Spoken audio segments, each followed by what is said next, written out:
fitting these pieces into a starship context. Okay, give me an example.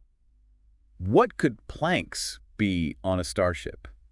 Or a cabin of hours? So the analysis suggests the planks, often described as gold or electrum.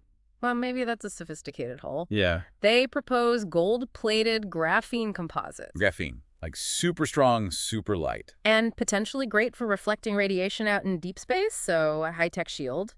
Yeah. Then the cabin of hours, where Ra supposedly rests, the interpretation is a cryosleep chamber. Ah, for the long journey. Makes sense. Essential for decades-long travel. And even the rigging of reeds sounds pretty mundane, right? But the analysis suggests maybe it refers to incredibly strong, lightweight carbon nanotube tethers. And what purpose? Potentially for deploying things like massive solar sails. Solar sails, wow. Okay, this ship, the Bark, had a crew of 42, you said. That number feels specific?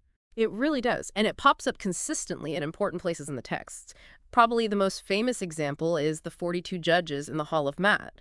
From the Book of the Dead, Spell 125. The judges of the afterlife, yeah. They weigh the heart. How could they be a spaceship crew? Well, the theory here is that these 42 judges correspond directly to a crew of 42 specialists, each one responsible for a critical ship system. Oh, I see. Like one for navigation, one for life support, engineering, security, that sort of thing. Precisely. Different departments, essentially. Huh. And it goes further. The idea is that each judge and their specific domain, their rules, that could represent ethical protocols or operational parameters hardwired into the ship's AI. An AI, like Matt itself. The concept of cosmic order, but as software. Potentially. An AI embodying the principles of balance and function needed to run such a complex vessel. It's a really powerful connection they're drawing. Okay, that's a lot to take in. What about the underworld itself? The texts describe all those gates you have to pass through. The Book of Gates, the Anduat. Right. Numerous gates, each with guardians needing specific knowledge, passwords, a voice. How does that fit the starship idea? Another compelling parallel, according to the analysis, these aren't just spiritual tests. Maybe they represent actual physical and digital security layers within this massive ship. You mean like locked doors, bulkheads? Yes, but way more advanced. The analysis talks about maybe 28 or more secured compartments and the gates, maybe voice-locked portals using something called active acoustic cryptographic seals. Acoustic crypto, what? Voice locks based on complex codes. Exactly. So when a text says you need to know the name of the serpent to pass the gate of Sia, maybe that means you need to solve or speak the solution to a quantum cipher to unlock the door. Quantum ciphers. In ancient Egypt, that's a massive leap. It's a huge implication, absolutely. And remember the weighing of the heart ceremony, spell 125 again, heart weighed against Maat's feather. Yeah, to see if you were worthy. The analysis suggests that chamber might have had a dual function, sure, the spiritual one, but maybe also a literal biometric scanner. For zero-G clearance, perhaps? Verifying mass or other physiological data to allow movement within the ship. A weight check for zero-G. Okay, so huge ship, specialized crew, intense security. How did this thing move across interstellar distances? What's the propulsion theory? This is where it gets into some really advanced physics concepts. The analysis proposes a fusion antimatter hybrid drive. Fusion and antimatter, wow. Towering a Bussard ramjet scoop. A Bussard ramjet. Yeah. Isn't that the theoretical engine that scoops up hydrogen from space itself? That's the one, using magnetic fields to gather interstellar hydrogen as fuel for the fusion reactor. But that's not all. It also suggests the Bark used enormous photonic sails. Like light sails. Huge reflective sails, yeah.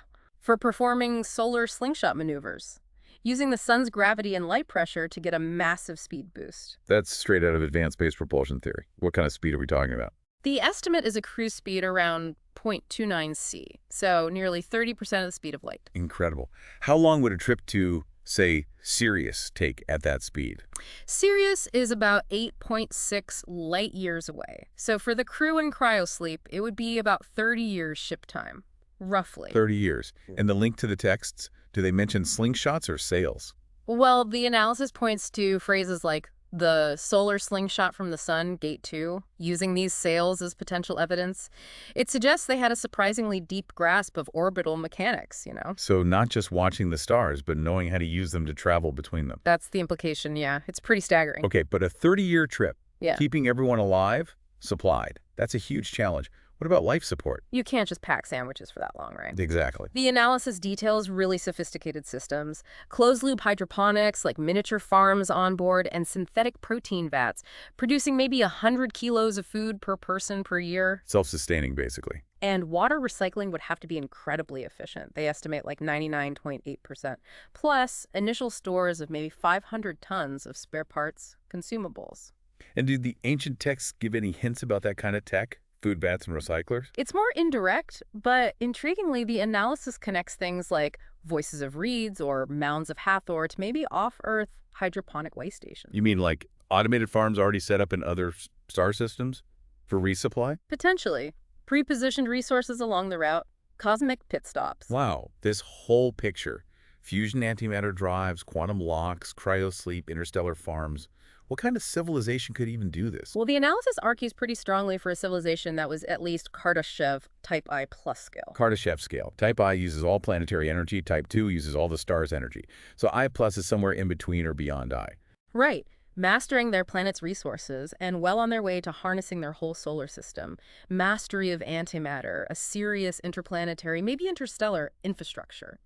The Bark of Night itself implies that level of tech, far beyond standard views of ancient Egypt. It sounds almost like their myths and their technology just merged somehow. That's another fascinating angle the analysis explores, this idea of a post-singularity society, where advanced tech becomes so integrated, it's just part of the culture, the ritual, the stories. So the lines blur completely. Exactly. Rituals might not just be religious, they could be mnemonic devices, ways to remember how to operate complex machinery, like checklists embedded in chants or myths. So reciting a spell about the bark could have been like initiating a pre-flight sequence. That's the really mind-bending interpretation, yeah. But it doesn't stop there.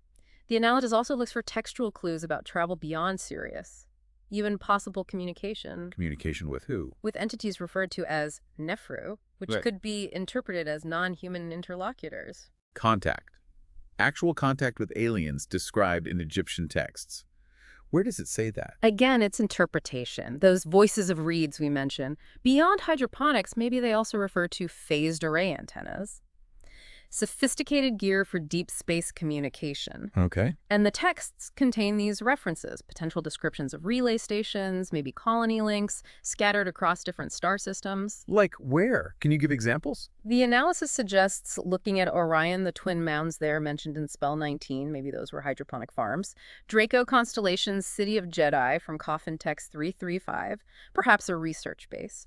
There's talk of a Canopus relay station, the Golden City under Sothis, Sirius in Spell 135. Even Vega system might show up as the Harp of the Sky in Coffin Text 600. A whole network. And the 12 gates we talked about earlier. The idea is they might not just be security checkpoints on the ship, but could represent established star lanes, or maybe jump points between these locations, a sort of cosmic highway system. So the journey through the Duat, the underworld, wasn't just a nightly trip for the sun god, but a map, an interstellar travel itinerary. That's the core proposition. The analysis even lays out a potential specific flight plan, the Ani flight route, pieced together from different texts. It tries to link each gate to a location in our solar system and beyond. Okay, walk me through that. Where does this supposed star chart start and end? Gate 1 is pegged as Earth orbit, simple start.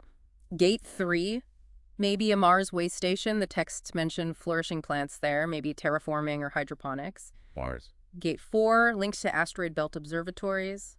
Gate 5, maybe a Jupiter deep space array using its gravity, maybe. Huh. Gate 6, a Saturn ring beacon, navigational. Right for out. Gate 7, proposed as a Kuiper belt colony. Gate 8, an Oort cloud relay way out there, then interstellar stops. Gate 9, that Canopus mid-course station. Gate 10, the Orion twin mounts farms we mentioned. And the destination. Gate 12 marks arrival in the Sirius system. And each gate has an Osiris's message. What are they supposed to be? Yeah, and the interpretation isn't religious warnings, but maybe. Operational protocols, nav cues, safety briefings for that leg of the journey. Like the Mars message talks about the desert blooming and needing water. Exactly. Maybe referencing Martian conditions and the importance of those water recycling systems. Practical advice veiled in mythic language. Honestly, it's extraordinary. If any significant part of this analysis is right, it just completely rewrites our understanding of, well, everything about ancient capabilities. It does. That's the core takeaway from this analysis, the really profound implication that these ancient Egyptian texts might hold a detailed, if